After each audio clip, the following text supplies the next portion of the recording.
안녕하세요. 코인 알려주는 남자입니다. 비트코인 가격이 44K를 다시 회복했습니다. 이런 상황에서 미국 월가가 아주 다급해지면서 많은 보고서를 내고 있습니다. 그 이유가 무엇인지 또 그 보고서 안에서 비트코인의 방향성이 어떻게 되는지에 대해서 이야기를 해보고 코인 시장 더 나아가 자산 시장을 둘러싸고 있는 돈의 흐름이 바뀌고 있는 게 보이고 있습니다. 그 부분을 같이 이야기해 보도록 하겠습니다. 비트코인 가격이 44K 위로 올라오면서 어제 말씀드렸던 이 숏포지션 구축되어 있던 게 모두 청산이 된 걸 확인할 수 있습니다. 최근에 이 청산 맵을 보게 되면은 아주 진한 부분들은 다 찍고 가기 때문에 위로도 아래로도 참고할 만한 자료라고 볼 수 있고요. 그러면서 숏 포지션이 24시간 동안 1300억 이상 청산이 된 걸 확인할 수 있습니다. 특이사항으로 새롭게 올라오는 알트들, 여기에 숏 포지션을 잡았다가 알트들 숏 포지션 구축을 하고 그게 잘려나간 거를 확인할 수 있고요. 이런 변동성은 앞으로도 비트코인이 계속 무빙을 하면서 알트코인들도 다 치고 가기 때문에 더 크게 생길 가능성이 있다는 걸 염두에 두고 우리가 코인 시장에 임해야 되겠습니다. 오더북상으로 봤을 때도 특이사항이 한 가지 있습니다. 매수벽은 여전히 채워지지 않는 모습을 보이고 있는데 이 매도벽 같은 경우는 44K 위로 굉장히 많이 구축이 되고 있는 걸 확인할 수 있습니다. 46K, 48K, 그다음에 50K까지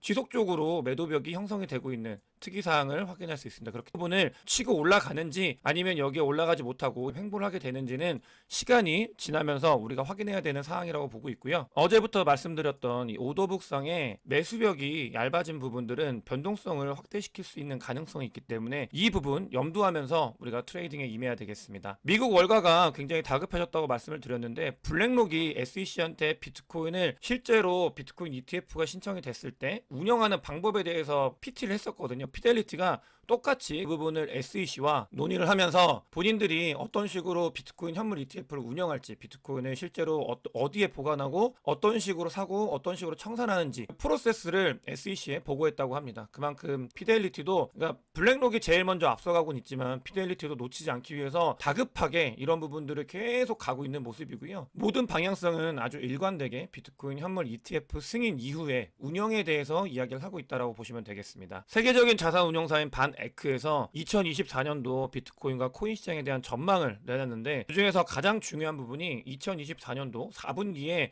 올타임 하이를 찍을 거다, 이렇게 예상을 하고 있습니다. 4분기라고 하면은 반감기가 지나고 두 쿼터가 지난 다음인데요. 그래서 4분기에 비트코인이나 코인 시장이 정점에 다다를 것이다, 이렇게 보고 있고, 또 여러 전망들도 많이 했는데 2024년도는 이더리움이 비트코인을 앞지르진 못하겠지만 다른 테크 기업들보다도 더 좋은 수익률을 가져다 줄 거다, 이런 식으로 이야기를 하고 솔라나 이야기도 했습니다. 그러면서 알트코인들에도 이야기를 하고, 특히 솔라나 같은 경우는 미국 사람들이 굉장히 좋아하는 코인이긴 한데, 그러니까 솔라나가 ETF 세 번째 가능성이 있다, 이런 이야기도 하면서 분위기를 계속 이런 식으로 몰아가고 있습니다. 근데 바네크도 당연히 이런 식으로 몰 수밖에 없는 게, 왜냐면 얘네들도 보시게 되면은 전망을 하는 거는 당연히 누구나 할 수 있지만 그 이유가 있잖아요. 제가 기저에 있는 이유에 대해서 늘 중요하다고 말씀을 드렸는데, 바네크도 비트코인 현물 ETF를 하기 위해서 정말 오랜 시간 동안 공들인 곳입니다. 근데 다른 곳 블랙록이나 뭐 피델리티가 더 앞서가고 있으니까 얘네들 같은 경우는 초조함을 자기들의 보고서 이런 것들을 통해서 사람들한테 관심을 더 끌게끔 유도를 하는 그런 보고서들을 많이 내고 있고, 그 모습이 많이 보이고 있어요. 그래서 바네크도 결국은 비트코인 현물 ETF를 기다리고 있는 운용사 중에 하나다라는 거를 아시면 되겠습니다. 미국 기관들이 정말 다급해지고 엄청나게 과열이 되고 있다는 거는 옵션 거래량을 보면 확인할 수 있습니다. 저번에 옵션 거래량이 올타임 하이 찍었을 때와 비슷했었다라고 말씀을 드렸는데, 그 부분이 전체적인 거래소를 다 합치게 되면은 그걸 넘어섰습니다. 이미 불장이 오지 않았는데,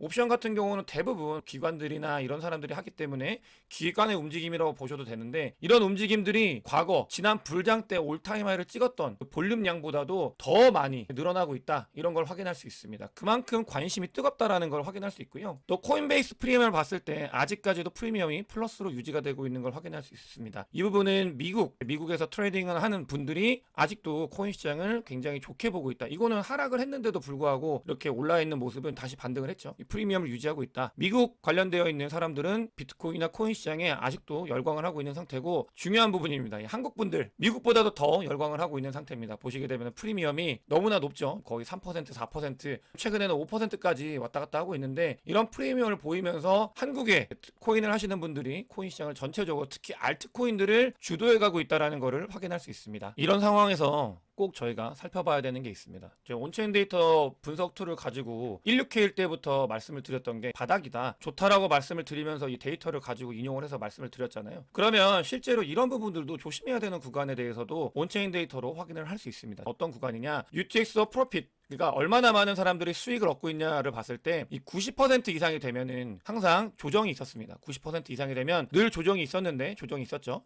근데 그 구간에 들어간 걸 확인할 수 있습니다. 조만간, 뭐 그게 언제가 될지는 예측하는 건 어려울 수 있지만, 조만간 많은 사람들이 굉장히 좋은 수익을 받고 있고 환희에 차 있을 때 조정이 올 가능성이 있다. 이 부분에 대해서는 꼭 여러분들께서도 알고 가셔야 된다라는 말씀을 드리고 싶어요. 그 범위가 어떻게 올지는 가봐야 아는 거지만, 그러니까 90% 이상이 프로핏이다 라고 하는 거는 사람들이, 그러니까 지금 저도 수익이다라는 거와 같거든요. 그러니까 매도에 이런 셀 프레셔가 더 다가올 가능성이 있다. 이런 부분들은 꼭 염두에 두셔야 되고, 온체인 데이터뿐만이 아니라 실제로 탐욕 지수를 봤을 때도, 그러니까 굉장히 탐욕, 비트코인이나 코인 시장에 공격적으로 투자를 하시는 분들이 많아지고 있는 상황입니다. 이런 상황에서는 언제나 한 번씩 꺾고 갔다. 이건 불장 때도 마찬가지입니다. 불장 때도 늘 꺾고 그리고 가고 또 꺾이고 가고 이런 식으로 있기 때문에, 이런 꺾이는 지점이 조만간 올 가능성이 있다라는 거를 꼭 알고 가셔야 되고요. 비트코인 같은 경우는 저항대에 위치를 하고 있기 때문에 이렇게 예상을 합니다. 요 라인에서 횡보를 하거나 꺾이게 되면은 이런 분석도 가능해요. 여기서 도미넌스를 알트들한테 주게 되면서 알트들이 끌어올라갈 수 있는 가능성이 있다. 이런 부분들도 사실은 요 며칠 사이에 여러분들께서 경험하셨겠지만, 44K까지 올라왔던 비트코인이 뒤에 알트코인들의 돈을 다 빨아가지고 올라왔죠. 그리고 나서 비트코인 도미넌스가 내려가면서 있었던 일이, 비트코인 가격뿐만이 아니라 도미넌스도 같이 내려가면서 이 여기 왔던 돈을 알트로 뿌려주면서 알트코인들이 일제히 상승한 걸 확인할 수 있었습니다. 비트코인의 조정이 왔을 때 첫 번째로는 조정이 가까이 올 수 있는 가능성이 있다. 그런 부분들은 온체인 데이터, 그 다음에 심리지표, 저항대 이런 것들을 봤을 때도 조정이 구간이 점점 다가올 가능성이 커지고 있고요. 그렇게 되면 두 번째로, 이 조정이 왔을 때는 알트코인들도 조정이 올 수 있지만, 만약 조정이 얕다고 하면은 그 돈들이 알트코인으로 뿌려질 수 있는 가능성도 있다. 이런 것들을 염두하면서, 그러니까 보수적으로 임하되 아예 뭔가를 다 빼놓고 하지 말고, 우리가 적당한 선에서, 저 같은 경우는 조정이 올 수 있는 것들도 고려를 하면서, 그러면서도 알트코인의 시즌이 올 수 있다라는 것도 고려를 하며 매매에 임하고 있습니다. 여러분들께서도 이런 부분들 꼭 챙기셔야 된다는 말씀을 드리고 싶습니다. 사실 제가 오늘 영상에서 이 부분을 강조를 드리는 거는 정말 구간에 다가와서 그래요. 왜냐면 지난번 영상들 같을 때는 다가올 가능성이 있기 때문에 닿진 않았고, 닿을 가능성이 있다, 조심하셔야 된다라고 말씀을 드렸던 거에 반면에, 그냥 닿았어요. 보면은 unrealized profit loss 구간에서 많은 사람들이 수익이 되는 이 지점에 닿았습니다. 이게 닿았을 때는 늘 조정이 있었다. 없을 수도 있지만 과거 데이터를 통해서 봤을 때는 조정의 구간이 분명히 존재하기 때문에, 이 부분에 대해서는 알고 있는 거랑 모르고 있는 거랑 너무 큰 차이가 있기 때문에 알고 계셨으면 좋겠다라는 말씀을 드리고 싶고, 요즘은 미국 거시경제 상황에 대해서 많은 분들이 살피지 않고 있지만, 돈의 흐름이 바뀐 거에 대해서 이 변화의 흐름을 느끼기 위해서 이 부분은 꼭 살펴봐야 되는데, 비농업 고용지표가 발표가 됐었습니다. 근데 예상치보다도 더 좋아요. 고용이 좋고 실업률이 예상보다도 더 빠졌습니다. 보시게 되면은 예상치는 3.9%인데 실제는 3.7%였다. 요 전체적인 그래프를 봤을 때, 그러니까 미국은 3.6% 정도 되면은 어떤 이야기를 하냐면 완전 고용 시장이라고 이야기를 하거든요. 그만큼 고용이 아직도 탄탄하다. 그래서 불경기를 기다리고 뭔가 경기 침체를 기다리시는 분들이 계속 이런 것 때문에 초조하시는데, 그럼에도 불구하고 이게 뭔가 미국의 하우징 마켓 지표인데요. 이런 부분들이 굉장히 많이 꺾이고 있습니다. 이런 것들은 과거에 뭐 2008년도 이럴 때나 있었던 일이기 때문에, 이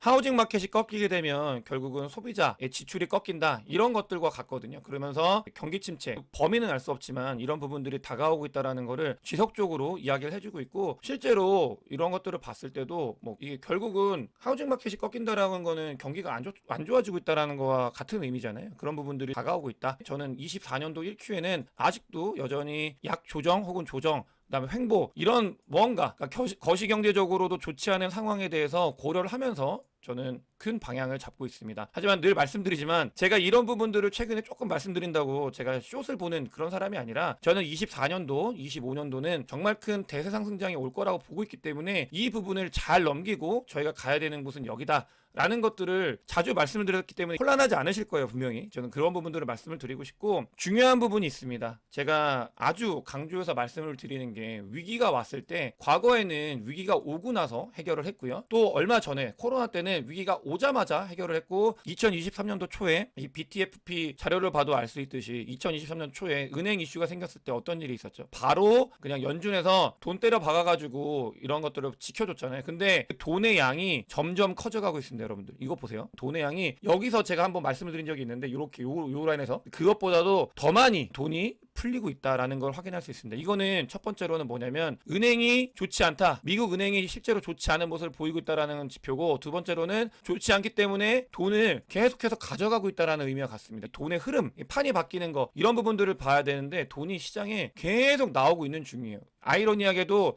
은행이 좋지 않기 때문에 돈이 풀려가고 있는 상황을 저희는 이 지표를 통해서 확인을 할 수 있습니다. 또 한 가지가 있습니다. 중국도 굉장히 중요한 국가 중에 하나잖아요. 유동성에 있었을 때 미국 다음으로 중요한 국가인데 이 미국의 그래서 중국의 10년물 이런 것들을 살펴봐야 되는데 이 시기가 딱 돈이 풀려가면서 비트코인이 상승하는 이 시기와 맞닿아 있다는 걸 확인할 수 있습니다. 그만큼 미국과 중국이 보이지 않는 곳에서 지속적으로 돈을 풀어올고 있고 그건 비트코인의 반감기 사이클과도 아주 유사하게 이어지고 있습니다. 이런 돈에 바뀐 흐름들 반드시 가져가셔야 되는 게 조정이 오더라도 우리가 여기서 어떤 행동을 취해야 되는지는 굉장히 갈리잖아요. 첫 번째 같은 경우는 도망간다 가 있을 거고, 두 번째 같은 경우는 조정을 기회로 삼는다가 있을 수 있는데, 이런 돈의 흐름과 2024년도, 2025년도에 우리가 바라봐야 되는 것들을 종합해 보면 두 번째로 포지션을 가져가야 된다고 저는 생각을 합니다. 조정이 온다고 하면은 우리한테는 좋은 기회다라는 생각을 미리미리 하셔야 진짜 조정이 왔을 때 힘들지 않게 그 부분을 우리가 캐치할 수 있다라는 말씀을 꼭 영상에서 드리고 싶고요. 이런 흐름의 변화는 알트코인에도 조만간 큰 장이 들어설 수 있는 가능성에 대해서 그러니까 많은 부분들이 이야기를 하고 있는 거잖아요. 조정이 오더라도 그때 기회를 삼으면 우리는 알트코인을 통해서도 큰 돈을 벌 수 있다라는 거를 이미 과거에 데이터와 경험을 통해서 경험을 했기 때문에 비트코인과 알트코인을 비중을 잘 섞어가지고 그러니까 2024년도, 2025년도를 맞이해야 되겠습니다. 마지막으로 그러니까 미국 상원 의원들이 그러니까 규제 관련된 것들이 계속 말씀을 드렸는데 정리가 다 된 것 같습니다. 법안을 발의했다고 하고요. 이 법안 중에는 암호화폐 관련돼서 이제 제재를 할 수 있다라는 내용이 많이 들어가 있다고 합니다. 그러니까 이 부분 같은 경우는 어제도 말씀을 드린 것처럼 테러리스트 단체들이 암호화폐를 이용해서 뭔가를 하고 있다라는 거는 미국의 굉장히 큰 리스크다라고 계속 인터뷰를 하고 있고, 그 이유는 말씀드렸죠. 실제로 그러니까 뭐 법안을 만들고 있기 때문에 그런 거다라고 했는데 법안이 나왔다고 하고요. 그러니까 중요한 거는 이겁니다. 미국이 이렇게 하는 이유는 그러니까 테러 단체라고 하는데 어제 인터뷰에서도 그런 이야기를 해요. 그러니까 중국이 아니고 죄송합니다. 이게 북한이 암호화폐를 가지고 돈을 워낙 많이 벌고 있다고 합니다. 이런 부분들이 미국에는 눈에 가시고 이 제재 관련돼서 규제 관련되어 있는 것들은 늘 우리 곁에 상존을 하고 있는 상태다라는 말씀을 드리면서 오늘 영상 마치도록 하겠습니다. 영상이 도움이 되셨으면 구독과 좋아요, 많은 공유, 댓글 부탁드리겠습니다. 영상 봐주셔서 대단히 감사합니다.